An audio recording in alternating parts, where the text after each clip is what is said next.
स्वागत है दोस्तों। आज के मुख्य समाचार में आज देश और दुनिया से कई अहम और बड़ी खबर आ रही है। बात करेंगे हर खबर पर विस्तार से। हिमाचल विधानसभा चुनाव के लिए प्रचार थमा। आज 12 नवंबर को सुबह 8 से शाम 5 बजे तक होगी वोटिंग। एक और बड़ी अपडेट, सीएम अशोक गहलोत का बड़ा आरोप, गुजरात के सीएम को लेकर दिया बड़ा बयान। इसी के साथ अगली बड़ी खबर में आपको बताएंगे। सबको पता है किसने विधायक खरीद कर सरकार गिराई, बोली प्रियंका गांधी। बिना नाम लिए पीएम मोदी पर साधा निशाना। इसी के साथ अगली बड़ी खबर में आपको बताएंगे।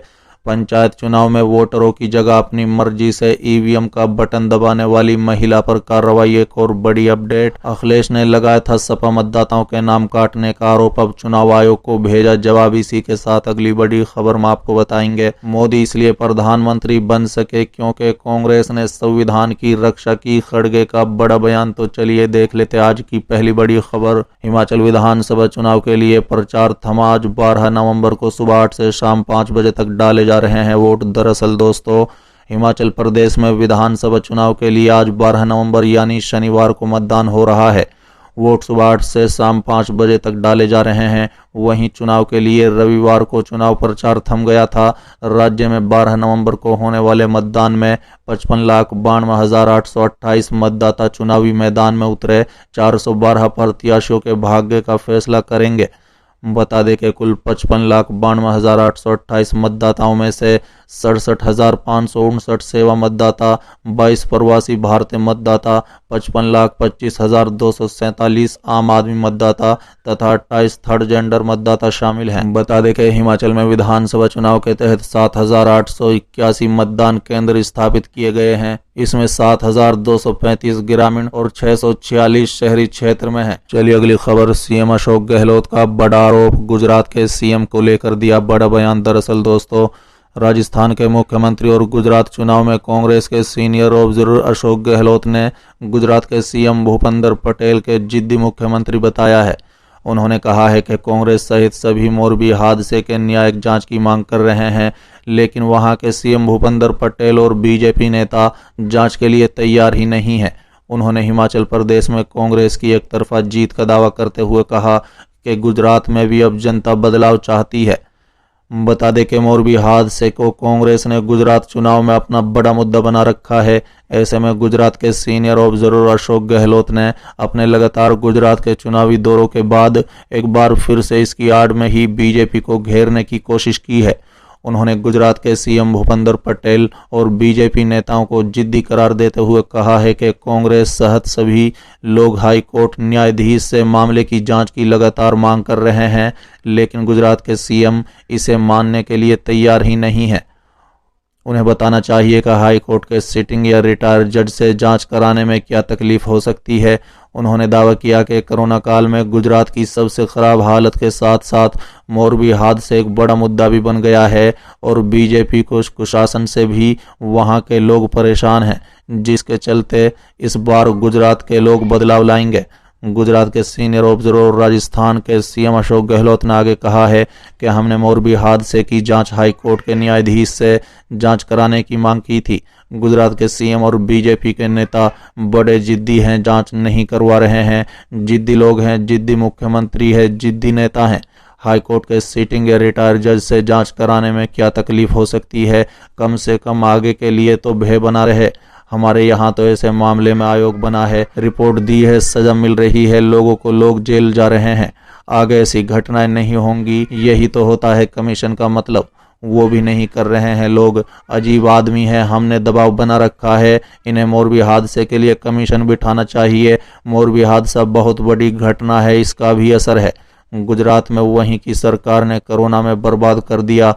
गुजरात में बेरोजगारी है। बता दें कि गुजरात के साथ साथ हिमाचल प्रदेश विधानसभा चुनाव में भी पार्टी प्रत्याशियों के लिए प्रचार कराए। अशोक गहलोत ने गुरुवार को मीडिया से बातचीत में वहां कांग्रेस की एक तरफा जीत का दावा किया और कहा है कि बीजेपी के खिलाफ वहां माहौल बना हुआ है। उन्होंने कहा है कि हिमाचल चुनाव में कांग्रेस को बड़ी जीत मिलेगी। हिमाचल की जनता बदलाव चाहती है। हिमाचल में कांग्रेस सरकार अपने वादे पूरे करेगी। कांग्रेस ने सत्ता में आने पर वहां पुरानी पेंशन स्कीम बहाली समेत रोजगार देने का वादा किया है। हमने वित्तीय प्रबंधन राजस्थान में पुरानी पेंशन स्कीम देना शुरू कर दिया है। अब तक करीब 283 से अधिक लोगों को पुरानी पेंशन का लाभ मिलना शुरू हो गया है। वहीं लगे हाथों सीएम अशोक गहलोत ने इस बार का बजट युवाओं के लिए समर्पित किए जाने की बात कहते हुए बजट के लिए युवाओं से सुझाव मांगे गए हैं ताकि बेहतर सुझावों को उसमें शामिल किया जा सके। चलिए अगली खबर। पंचायत चुनाव में वोटरों की जगह अपनी मर्जी से ईवीएम बटन दबाने वाली महिला पर कार्रवाई। दरअसल दोस्तों, पंचायत चुनाव के दूसरे चरण में 9 नवंबर को हुई वोटिंग के दौरान जिले के गांव चड़िया स्थित मतदान केंद्र पर एक महिला द्वारा मतदाता पहुंचने से पहले ही ईवीएम का बटन दबाने का वीडियो सोशल मीडिया पर वायरल होने पर प्रशासन ने संज्ञान लिया है। डीसी प्रति द्वारा महिला के खिलाफ कार्रवाई करने के निर्देश दिए गए हैं। जिला उपायुक्त के आदेशों के बाद बूथ के पीठासीन अधिकारी की शिकायत पर जोझुकाला पुलिस ने इस मामले में विभिन्न धाराओं के तहत केस दर्ज किया है। दोस्तों, दरअसल बुधवार को पंचायत चुनाव के मतदान के दौरान गांव चिड़िया में एक महिला द्वारा मतदाता के बटन दबाने से पहले ही अपने उम्मीदवार का बटन दबाने का मामला सामने आया था। महिला द्वारा वोट डालने का एक वीडियो भी सोशल मीडिया पर खूब वायरल हो रही है। ग्रामीणों ने भी इस घटना का विरोध करते हुए प्रशासन को शिकायत दी थी।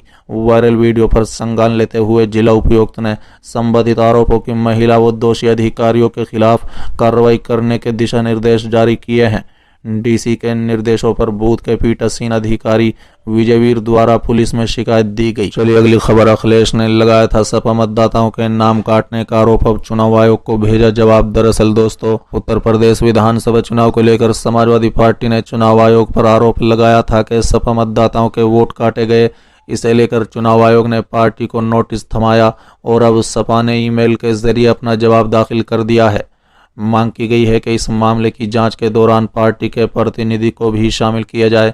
जानकारी के लिए बता दें कि सपा प्रमुख अखिलेश यादव ने कुछ समय पहले आरोप लगाया था कि चुनाव आयोग द्वारा पक्षपात किया गया है और वोटर लिस्ट से सपा के मतदाताओं का नाम हटा दिया गया है।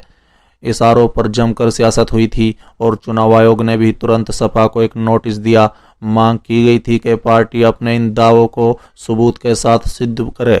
अब चुनाव आयोग के इसी नोटिस पर समाजवादी पार्टी ने अपना जवाब दाखिल कर दिया है। पार्टी का दावा है कि उसकी तरफ से कई साक्ष्य चुनाव आयोग को दिए गए हैं। बता दें कि इस विवाद पर अखिलेश यादव की तरफ से ये भी कहा गया था कि अगर चुनाव आयोग द्वारा समय रहते उनकी शिकायतों पर एक्शन लिया जाता तो चुनाव के दौरान हजारों मतदाता वोट करने से वंचित नहीं रह जाते। अब अखिलेश का तर्क है कि जिन वोटरों का नाम काटा गया है वो सभी उनकी पार्टी के चुनाव में मतदान देने वाले थे। वो कहीं ना कहीं इसे भी अपनी हार के लिए जिम्मेदार मानते हैं।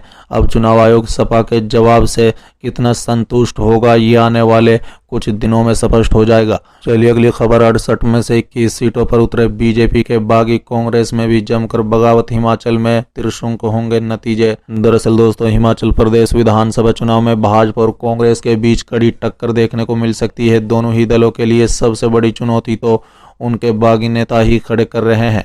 राज्य में इस बार बगावत का मामला इतना गंभीर पड़ा है कि सरकार गठन में इस अहम फैक्टर समझा जा रहा है।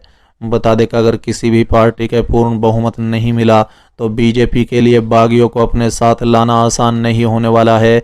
राज्य की कुल 68 विधानसभा सीटों में से भाजपा के 21 बागी नेताओं ने नामांकन पेपर भरा है।